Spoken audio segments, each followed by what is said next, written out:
ini memang akan mengubah pola kebijakan kita menjadi sangat berpihak, sangat fokusnya kepada kesehatan masyarakat. Pergeseran ini pasti menimbulkan kurang pahaman, ketidaknyamanan dari perubahan ini. Tapi mudah-mudahan saya janji komunikasi akan tetap kita buka, dan selama ini saya terima kasih karena banyak sekali juga yang sudah memberikan masukan ke kami. Ya. Dalam dasar transformasi ini yang teman-teman saya mau sampaikan kan, Kemenkes hanya melakukan kebijakan yang berbasis kepentingan masyarakat. Kita memahami bahwa kesehatan ini stakeholdernya banyak. Ya, ada masyarakatnya, ada rumah sakitnya, ada pabrik obatnya, ada organisasi-organisasinya, ada profesinya, ada kementeriannya. Ini banyak stakeholdernya. Tapi stakeholder yang paling besar apa? Yang menerima layanan kesehatan ini 280 juta. Nah, kita di Kementerian Kesehatan, semua kebijakan yang kita bikin memprioritaskan 280 juta rakyat ini. Kita akan kurang memprioritaskan kepentingan kementeriannya, kepentingan misalnya profesi menterinya bekerjanya sebagai apa, kepentingan misalnya menterinya ini alumni dari mana, ya, kepentingan dari rumah sakitnya atau kepentingan dari industri farmasinya, semuanya kita pertimbangkan. Tapi yang utama adalah kebijakan kita harus melayani kepentingan dari masyarakat. Poin nomor 2 yang saya ingin sampaikan, dalam melakukan transformasi ini, karena dulu terjadi ketidakseimbangan dari kepentingan mana yang paling dominan dalam ekosistem kesehatan, sekarang kan bergeser kan, kita geser bahwa kepentingan masyarakat lah yang harus kita utamakan. Pasti akan terjadi ketidaknyamanan, ya. Loh, saya dulu bisa begini kok sekarang enggak, ya. Karena bergeser. Kepentingannya, kebijakan kita dibikin lebih ke kepentingan masyarakat. Itu yang nomor 2, pasti akan terjadi. Yang nomor 3, Kementerian Kesehatan sangat membuka diri kalau ketidaknyamanan ini terjadi untuk berkomunikasi. Ya. Nanti teman-teman Kementerian Kesehatan bisa bilang waktu kita nyusun undang-undang, itu kan yang paling fundamental kan, itu berapa puluh ribu orang yang memang memberikan masukan ke kita, ada di list YouTube-nya kita, memberikan masukan lewat email, itu ada semua datanya. Jadi kita bisa nunjukin, ya. Kebijakan-kebijakan yang kita bikin sekarang itu melibatkan banyak, khususnya guru besar dari Fakultas Kedokteran Universitas Indonesia. Karena mereka adalah orang-orang yang baik-baik. Apakah semuanya? Mungkin belum. Tapi banyak guru besar Fakultas Kedokteran Universitas Indonesia yang memberikan masukan dari kita dan menjalankan program-program kita. Contohnya program screening untuk anak baru lahir. Itulah hasil karya dari seorang guru besar Fakultas Kedokteran Universitas Indonesia yang bekerjasama dengan Kemenkes. Tadinya negara kita sangat terbelakang, kayak Afrika nggak lakukan, dalam 2 tahun terakhir langsung jadi 2,3 juta. Program stuntingnya kita, itu bekerjasama dengan guru besar dari Fakultas Indonesia. Yang stuntingnya kita 32%, sekarang nanti akan di-announce segera itu udah turun ke 19%. Program bagaimana kita mengurangi kematian ibu anak yang sangat tinggi di seluruh rumah sakit Indonesia. Bagaimana kita melengkapi alat-alatnya, harus ada alat apa, tindakannya apa. Itu kita bekerja sama juga dengan salah satu guru besar wanita spesialis anak dari Fakultas Kedokteran Indonesia. Semua kolegium-kolegium yang terbentuk sekarang itu banyak sekali isinya teman-teman dari Fakultas Kedokteran Universitas Indonesia. Jadi banyak sekali sebenarnya representasi dari Fakultas Kedokteran Universitas Indonesia yang ada. Kita memahami bahwa ada mungkin sekelompok yang merasa belum tersalurkan aspirasinya. Kementerian Kesehatan selalu membuka diri, ya. Tadi malam yang tadi kenapa Pak Hasan Nasbi bilang, Pak Budi kok nggak pulang? Aduh, saya masih ke kantor. Sampai rumah jam berapa kemarinnya? Jam 8:30 gitu. Jadi sampai kantor jam 9 karena saya bertemu dengan 5 orang guru besar spesialis anak senior yang ada di Republik ini. Untuk apa? Untuk mendengarkan masukan dari mereka. Hari ini saya akan bertemu lagi, besok juga akan ketemu lagi, dan saya mau buka, kalau misalnya mau ketemu saya, at any time pasti saya akan prioritaskan. Karena itu tadi, transformasi ini memang akan mengubah pola kebijakan kita menjadi sangat berpihak, sangat fokusnya kepada kesehatan masyarakat. Pergeseran ini pasti menimbulkan kurang pahaman, ketidaknyamanan dari perubahan ini. Tapi mudah-mudahan saya janji komunikasi akan tetap kita buka, dan selama ini saya terima kasih karena banyak sekali juga yang sudah memberikan masukan ke kami. Ya. Saling berseru. Pernyataan resmi Guru Besar Fakultas Kedokteran Universitas Indonesia tentang situasi terkini pelaksanaan pendidikan dan pelayanan kesehatan di Indonesia. Kami, para guru besar Fakultas Kedokteran Universitas Indonesia,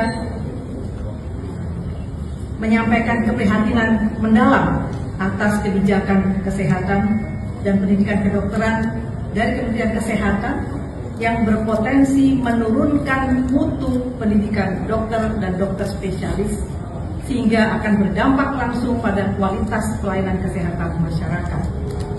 Selama pandemi COVID-19, kolaborasi antara pemerintah, akademisi, dan tenaga medis telah menyelamatkan jutaan nyawa. Dengan para dokter bekerja tanpa lelah, bahkan sampai kehilangan nyawa demi keselamatan rakyat. Kami juga aktif memberikan masukan-masukan berbasis bukti dan edukasi publik sebagai jembatan antara ilmu dan kebijakan. Namun, kini kami prihatin karena kebijakan kesehatan nasional saat ini menjauh dari semangat kolaboratif tersebut. Alih-alih memperkuat mutu layanan dan pendidikan, kebijakan yang muncul justru berisiko menurunkan kualitas pendidikan dokter dan dokter spesialis, yang pada akhirnya akan menurunkan mutu pelayanan kesehatan untuk masyarakat. Pendidikan dokter bukanlah proses sederhana, melainkan perjalanan akademik panjang yang hanya dapat terwujud melalui rumah sakit pendidikan yang mengintegrasikan pelayanan, pengajaran, dan penelitian sesuai standar global. Alasan keprihatinan kami, yang pertama, pendidikan dokter dan dokter spesialis tidak dapat disederhanakan. Menjadi seorang dokter bukan sekedar menjalani pelatihan teknis, melainkan melalui suatu proses pendidikan akademik yang panjang, ketat, bertahap, sesuai filsafat kedokteran yang mendasari layanan kesehatan oleh seorang dokter. Pendidikan terbaik dilakukan di Fakultas Kedokteran dan rumah sakit pendidikan yang menjalani pendidikan dan penelitian sesuai standar global. Yang kedua, penyelenggaraan pendidikan dokter di luar sistem universitas memerlukan kerjasama erat dengan Fakultas Kedokteran. Tanpa sinergi yang baik, kebijakan ini akan menimbulkan ketimpangan kualitas antar dokter, meningkatkan risiko kesalahan dalam pelayanan medis, dan pada gilirannya merugikan pasien dan masyarakat luas. Ketiga, pemisahan fungsi akademik dari rumah sakit pendidikan mengancam ekosistem pendidikan kedokteran. Selama ini dosen yang juga berpraktik sebagai dokter di rumah sakit pendidikan menjalankan peran layanan pengajaran dan riset secara terpadu. Pemisahan peran ini akan merusak sistem yang sudah berjalan dengan baik dan menurunkan kualitas pembelajaran bagi mahasiswa kedokteran dan dokter muda. Keempat, pelayanan kesehatan yang baik hanya dapat diberikan oleh tenaga medis yang dididik dengan standar tinggi. Apabila mutu pendidikan dokter dan dokter spesialis diturunkan, maka kualitas pelayanan kesehatan akan ikut turun.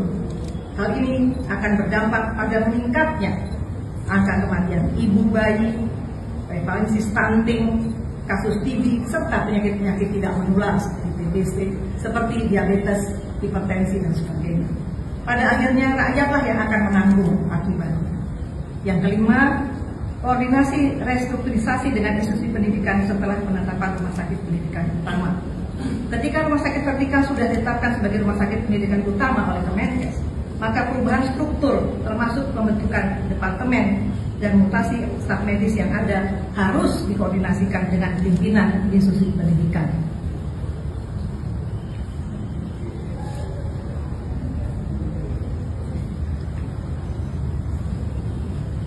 Yang keenam, kolegium kedokteran harus dijaga independensinya untuk melindungi mutu dan kompetensi profesi. Kolegium sebagai lembaga profesi bertanggung jawab menjaga standar kompetensi dan mutu pendidikan dokter dan dokter spesialis di Indonesia. Kolegium harus tetap mandiri dan bebas dari intervensi kebijakan yang tidak berbasis akademik maupun kepentingan jangka pendek. Jika peran kolegium dilemahkan, maka akan terjadi degradasi kualitas tenaga medis dan hilangnya kepercayaan publik terhadap profesi kedokteran di negeri sendiri.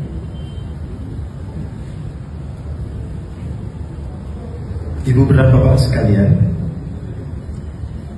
para guru besar Fakultas Kedokteran Universitas Indonesia menyerukan: 1. Menjamin bahwa pendidikan dokter tetap berada dalam sistem akademik yang bermutu dan terstandar. Yang kedua, melibatkan institusi pendidikan kedokteran secara aktif dan bermakna dalam setiap perumusan kebijakan dengan pendekatan yang transparan dan berbasis bukti. Yang ketiga, tidak mengorbankan keselamatan pasien dan masa depan layanan kesehatan demi pencapaian target politik jangka pendek dan kepentingan populisme sesaat. Yang keempat, menghentikan framing buruk terhadap profesi dokter dan tenaga kesehatan di Indonesia yang akan menyebabkan penurunan kepercayaan pada dokter dan tenaga kesehatan bangsa sendiri, dan ini dapat dimanfaatkan oleh pelayanan kesehatan negara lain. Yang kelima, menegaskan pentingnya peran kolegium profesi kedokteran dan kedokteran spesialis sebagai lembaga independen yang berwenang dalam menjaga standar mutu pendidikan, kompetensi lulusan, serta sistem sertifikasi dan resertifikasi dokter dan dokter spesialis agar tetap berjalan sejalan dengan kebutuhan pelayanan dan perkembangan ilmu pengetahuan kedokteran secara global. Bapak Ibu sekalian, pernyataan ini kami